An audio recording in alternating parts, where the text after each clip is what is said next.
What's up, champs, and welcome to another episode of the Keeping Karlsson Short Shifts program. I am your host, Ben Burnett, and joining me, as always, my co-host, Louis Ezekiel, and the E is for holy crap, OV.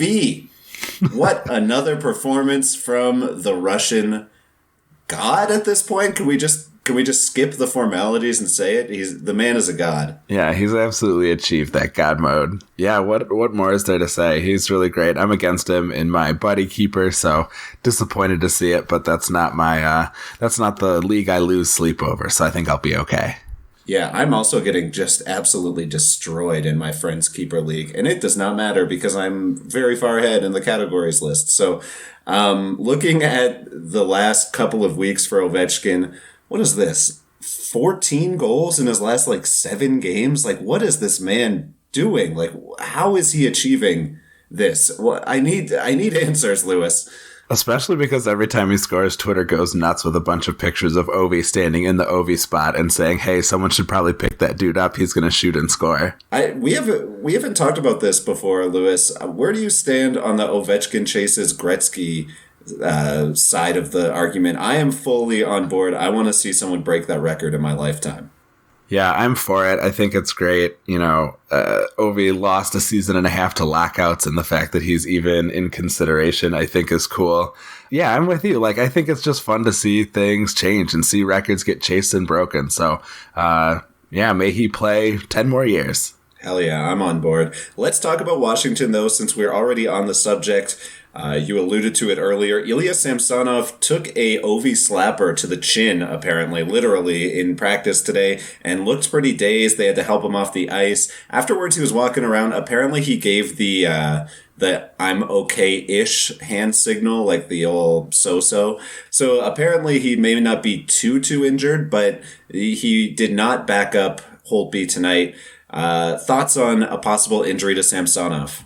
Well, like you said, it seems like it's going to be pretty low impact. He seems like he should be all right. I think the big thing that it does is, we don't know for sure who would have started tonight's game, but, it gave an opportunity for Holtby to get in there and get what I declared to be a slam dunk victory versus LA. When I was writing the notes behind it, I have check for accuracy. I don't know why I hedged my bets. I knew it was going to be a slam dunk victory, but it does give him the option, to go up against the LA Kings squad who shoot a ton, don't score all that much. It's a nice opportunity for Holtby to not get a really bad start and help take back that number one spot a little bit.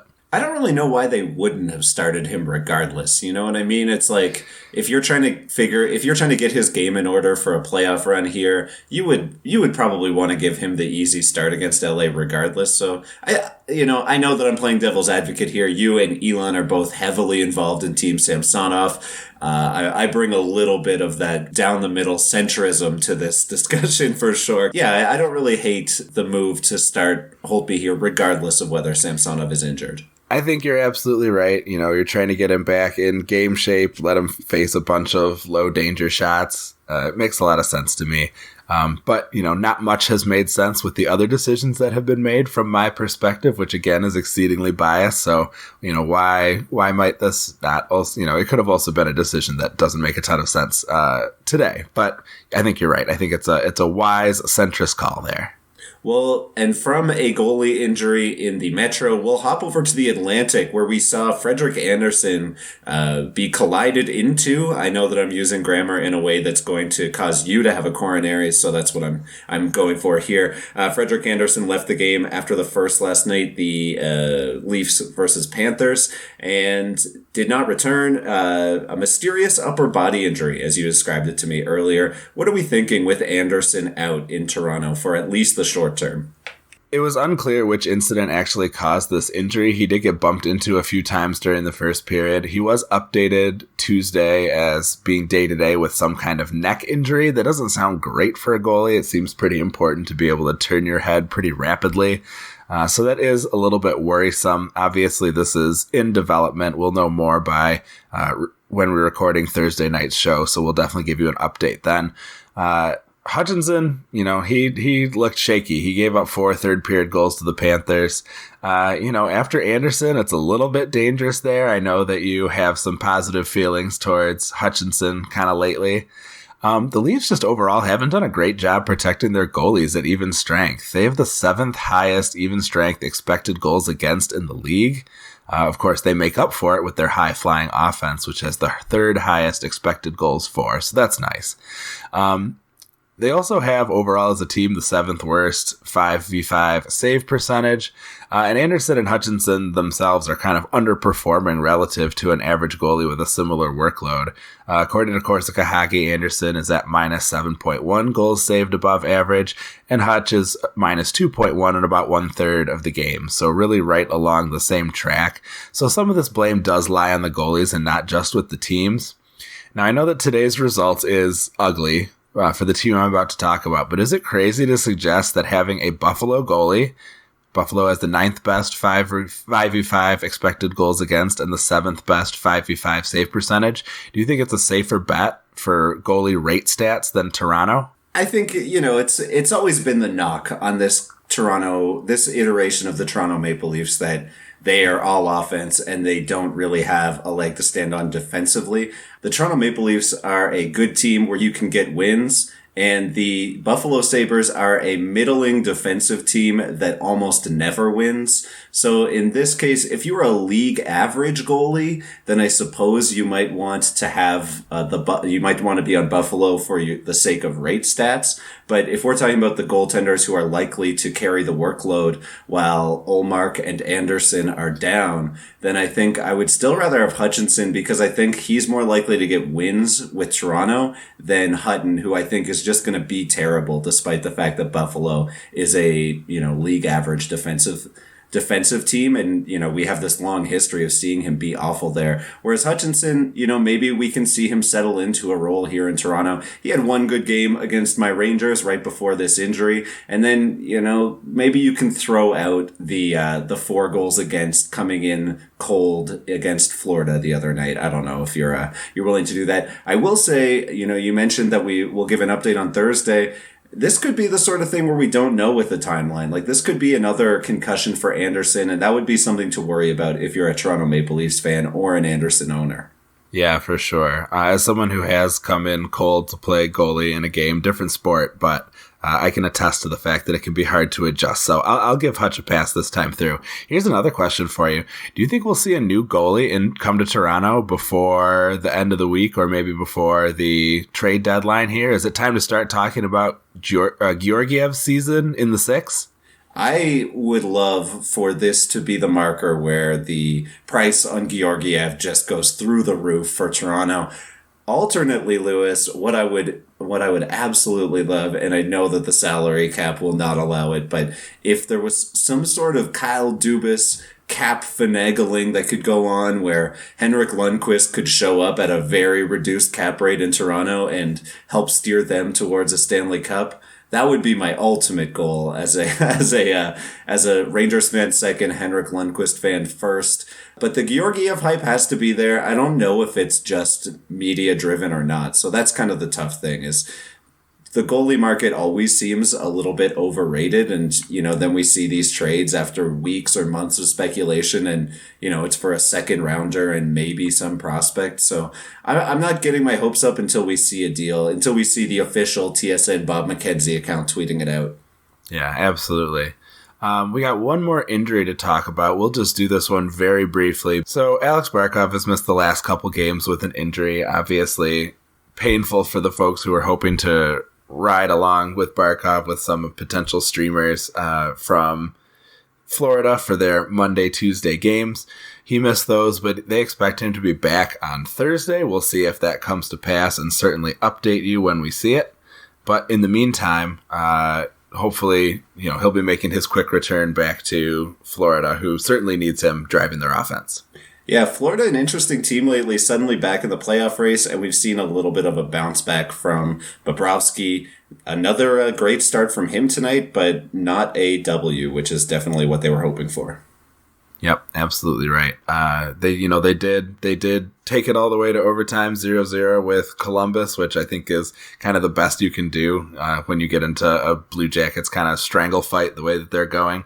Ended up being Zach Werenski scoring in overtime, someone I'm going to talk about just a little bit later. All right, well, Lewis, speaking of later, let's get to later because we have February 5th actually marks the Cupful, the Keeping Karlsson Ultimate Patron Fantasy League's trade deadline, and that means that it is either too late to get into trade advice for the Cupful, but time for many other leagues. I know most of my leagues are mid-February. We get to that trade deadline, but maybe you guys can get a last-minute deal in here on the Wednesday if you're listening and a member of the Cupful. Lewis and I have both taken one side of the slate. I've gone and looked at players I think you should buy. Lewis has looked at players that he thinks that you should sell, and we are going to try and sell one another on going out and either getting or trading away these players. I am on the buy side of things. I'm trying to convince Lewis that he should be going out to buy some of these players. I'm going to start in Dallas. I think that this guy's been on the minds of fantasy owners all year because he really has not hit his full stride and been the guy that we expect year in and year out consistently to be around a 75 to 80 plus point player. And that's, of course, Tyler Seguin. Obviously a very disappointing season. He's pacing for only 60 points, which would be his lowest since 2013, one of his first couple of years in the league with Boston. A lot of things are coinciding to make this such a difficult year for him, though. We've seen drops in shooting percentage at even strength. He actually has a sub 3% shooting on the power play. He's pacing for only 2 power play goals on the entire year, and he has a very low on-ice shooting percentage. I mean, there are reasons for concern, and I highlighted this when we talked, I think, about Alex Radulov in a Patron 5 a few weeks ago, when I was talking about how all of the Stars forwards are seeing a decrease in their time on ice. You don't love to see it, but what is interesting is that though his shot rate for the season is down by about 25 or 30 shots, his shot rate per 60 is still even, and his individual expected goal rate is in line with previous years. So I think that we're still looking at the same player. I don't think that there's been a huge drop-off in quality. I think it's really just been poor luck and worse deployment than he's used to seeing in terms of total ice time. So I think that if you could go out and get Tyler Seguin at a 60-point pace for a player who is of equivalent 60 to 65 point value, I think that that's someone that I would look at, that I would be trying to add. I thought up a few players here that I would be willing to give up for Tyler Seguin. Let me know if any of these deals would work for you, Lewis. If I offered you Philip Forsberg, Jonathan Taves, or Jakub Vrana for Tyler Seguin, do you think that that could get it done? You know, I think that Jakub Vrana offer is really interesting because he's starting to see that power play one time. You know, he is still keeping up that nice pace that we saw and talked about last week. Last week it was around 100-point pace over the previous 10 games. Now we're looking at about a 90-point pace over the previous 10 games. But it's, you know, that's a really appealing player. You know, I think Seguin, you know, that individual expected goal rate is so much higher than what he's got. And it's so unusual because most of the superstars we're seeing are way above their expected goal rate. So it seems like there's a ton of room to improve there. I think those are really appealing potential offers. I think you do have to go with a big name because it's going to be tough to, you know, pry, just because there's a ton of name value for Tyler Seguin as well. I think you need someone who, you know, is not just a flash in a pan to really get people on board unless they are delving deeper into the numbers. So, you know, those Phil Forsberg offer I think is really interesting. And Vrana, if you can sell them on getting that power play one time. Yeah, the interesting thing, I think, with Jakub Vrana, I mean, you mentioned him as a possibility for 70 points. I think that that would put him around, you know, I'm not buying Tyler Seguin at a point per game at this point, but, you know, 70 to 75 would be more or less within my expectations. So maybe Jakub Vrana is somebody who you should be holding on to while he's holding on to that top power play opportunity. Well, I'll tell you what, as I was looking at my sell highs, I did a whole thing on Vrana, and then I decided, with that power play time, he's getting onto that first power play. He is getting some nice sheltered zone starts. Ultimately, I decided that I would go another direction for my sell because I do think Vrana is worth holding unless you can get a really good deal for him. Before I send that over to you, Lewis, let me just give a few more players who I think would be interesting buy targets. I'm looking at someone like Johnny Gaudreau, who I still think is underperforming in Calgary. Two other forwards, Gabriel Landeskog and Dylan Larkin, both on pace between 50 and 60 points. I think we see each of them deliver an uptick in performance before the end of the year for shooting percentage related reasons. Yeah, absolutely. I think those are a couple guys who we could really see bounce back there a little bit. Gaudreau, I think, makes for a very appealing pick, although he does have a goal here on Tuesday night. But yeah, I really like that one. I worry about Larkin just because we don't know what the situation is with Mantha potentially coming back, and I think those two really work well together, and Larkin could certainly use the support. There's not much else going on that's positive in Detroit. So yeah, I think those are some interesting targets for sure. I'm with you there. Why don't you tell us who your first sell is? All right. Well, I was going to talk about Vrana, but ultimately decided I would go another direction, and I'll sort of explain why in relative terms. I'm going with another one of my fantasy favorites from this season, Dominik Kubalik.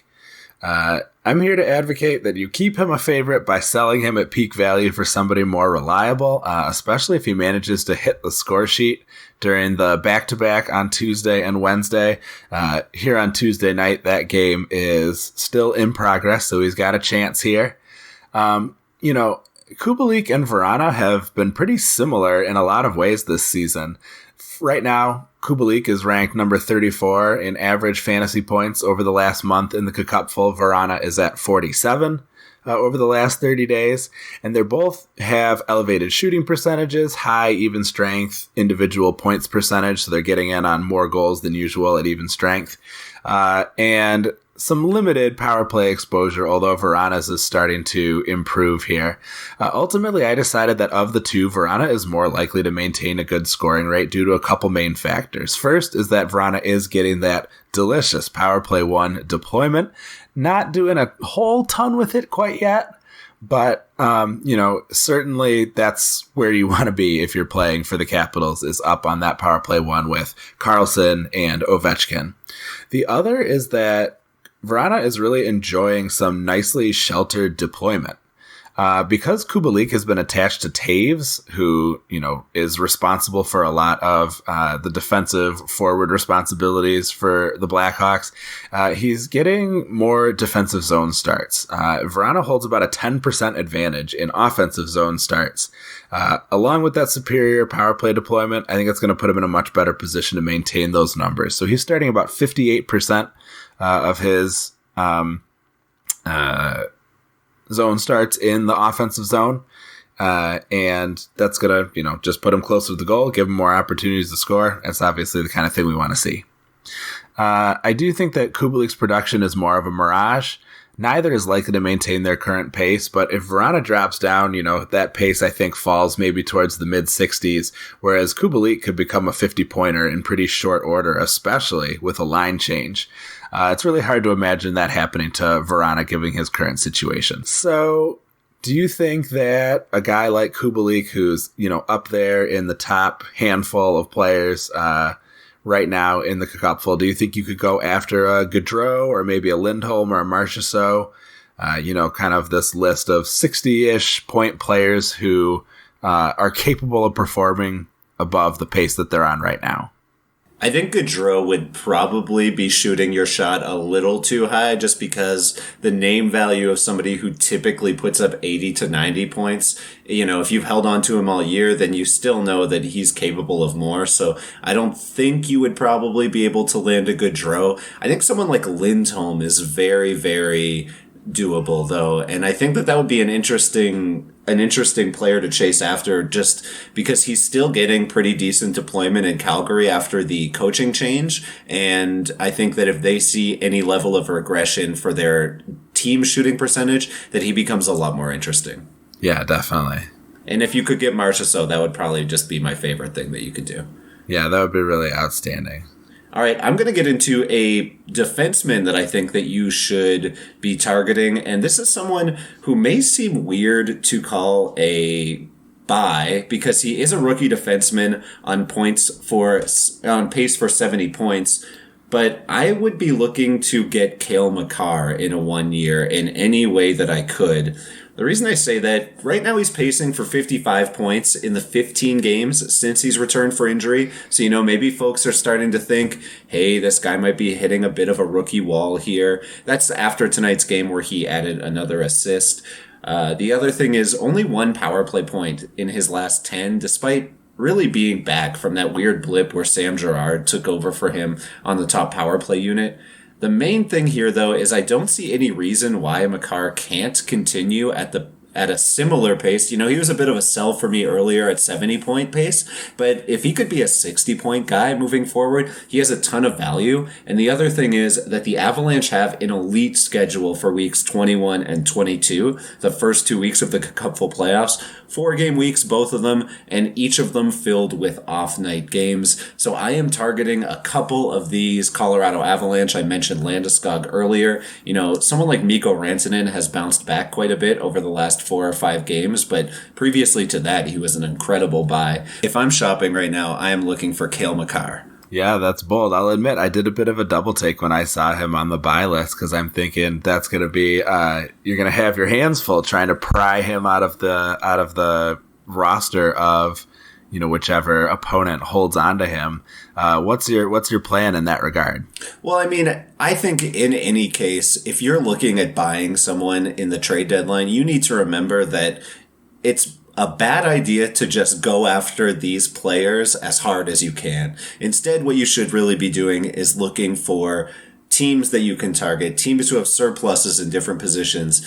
And if I see a team who has 3 or 4 great defensemen and I see Cale Makar there, someone who this team could afford to lose, maybe they're starting to think because of the downtick in production over the last month or two, that's where I'm starting to look at Cale Makar. What I would be looking at is probably trading a forward, a 70-point forward for Cale Makar, and hoping that he can more than make up for the slight downtick in points by being from a position of greater scarcity. So I know I said I wouldn't be particularly interested in trading away Jakub Vrana, but I would trade Jakub Vrana for Cale Makar in a heartbeat. How about that? Yes, I would definitely do that. A few other defensemen that I would try and maybe pry Cale Makar away with.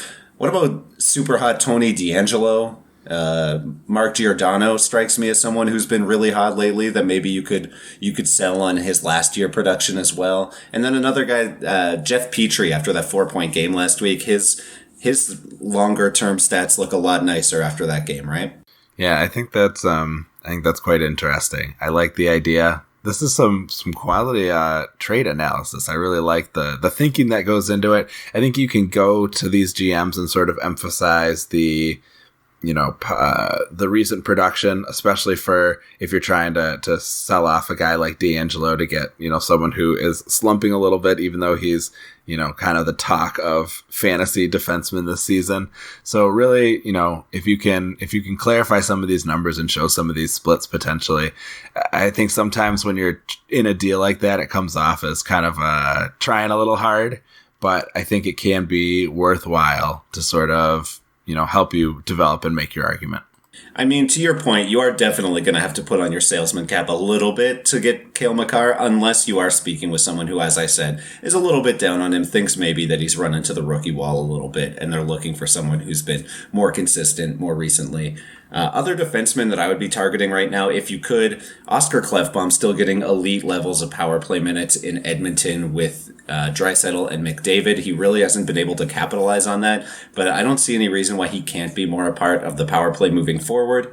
Also like Neil Pionk, I don't think he's underperforming, but he's just so good this year, and I really don't think that the popular consensus has really caught up to just how much he's stolen that top power play spot in Winnipeg and really run with it. So I really like Neil Pionk if you can get him from an owner who doesn't realize that he's turning into a number 1 defenseman on fantasy teams. And then if you could get Ivan Provorov, still on that top power play unit, this would be something you're looking at more in a bangers league. He's such a category filler, and I think that the points should come a little bit more so than they have been lately.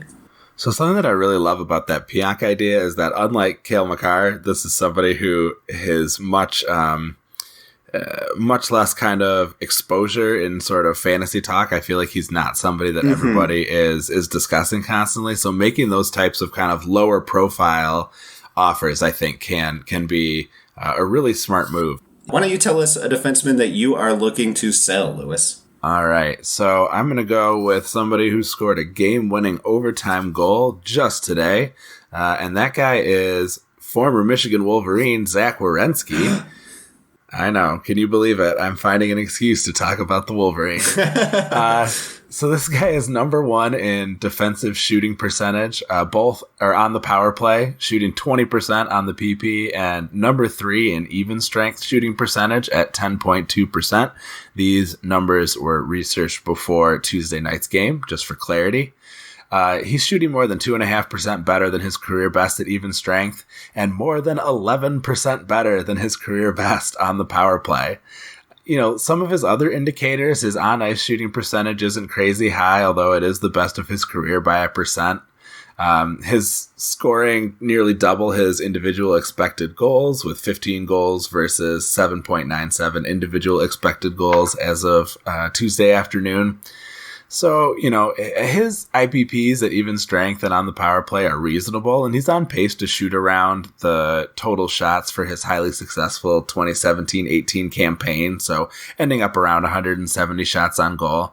Those are some stats that I would want to highlight while you're making your offer, but I see Werenski as a really appealing overachiever who makes a good trade bait candidate. And I think, you know, he could be someone who might draw some attention. Maybe if you paired him up with somebody and made that Cale Makar offer potentially.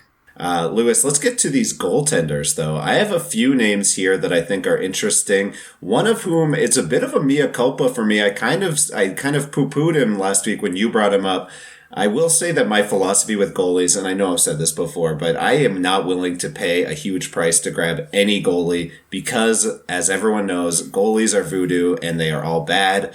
So I'm going to list a few players that I'm interested in, but I would not be giving up a ton. If I can get them off the waiver wire, all the better. If I can get them for a depth forward or defense piece, that's fine too. Talked about him last week, and I didn't know. I wasn't ready to believe it just yet. But Matt Murray is starting to look awfully nice out there on... he's not on any of my waiver wires, but if I could pry him from somebody who held on, you know, so long and they're just kind of like, God, I hope I can get some value out of this guy. Looks like he's rounding into form at the right time yet again. If you look at his numbers, he's been outperforming Jarry over the last 30 days, just like you pointed out last week. I wasn't ready to buy then, but after seeing Pittsburgh give him the start on Sunday, I think that shows that this is at the least a 50-50 split. And if Murray's been the better goalie for a long enough sample, I don't see why he wouldn't get some run. I am into Matt Murray. What do you think about that? So, you know, as you pointed out, I was starting to sound the alarm bell about this last week in large part because I'm a nervous Jarry owner in a lot of leagues. And, you know, Matt Murray really did round back into form the last couple years. He sort of followed the same pattern. This time the valley was a little bit lower and for a little bit longer. But, you know, to see him kind of climb back into this goalie battle, I don't think is a big surprise to people who have been watching him closely the last couple of years. And as I've been holding him the last few years, I've definitely seen this pattern develop. So, you know, it seems to be, as you know, something that is close to predictable in goalies in the NHL, which is not easy. But yeah, I would not be surprised to see him really, you know, start to make a move on taking over that job back from Jarry. Absolutely. And I think also there is a risk that, you know, Matt Murray goes out and just wins this job back. So we'll see. You know, we've seen Pittsburgh give him run before, but it'll be interesting to see what they do in this case. I have two more interesting buys that I'm going to just burn through, and then I'll let you finish this off with your goalie sell.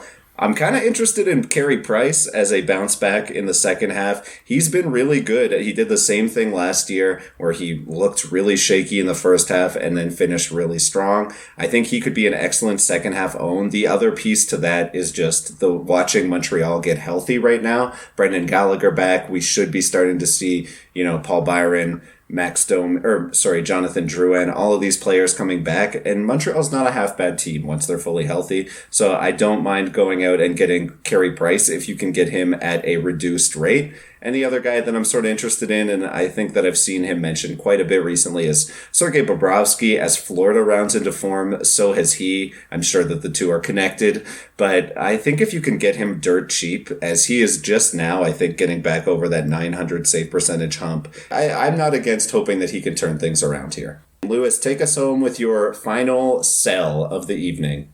All right, well, call me Freddie foreshadowing here because I was... I have Columbus on the brain as I am thinking about my last goalie that I want to sell high. And I may take some heat for this, and maybe this is a ferocious take, but I think getting out there and selling on Elvis Merzlikins while you have the chance, another one of this year's fantasy darlings, may be a really good approach. And I'm interested to see your take on this because I do think that it's a bit of a bold one.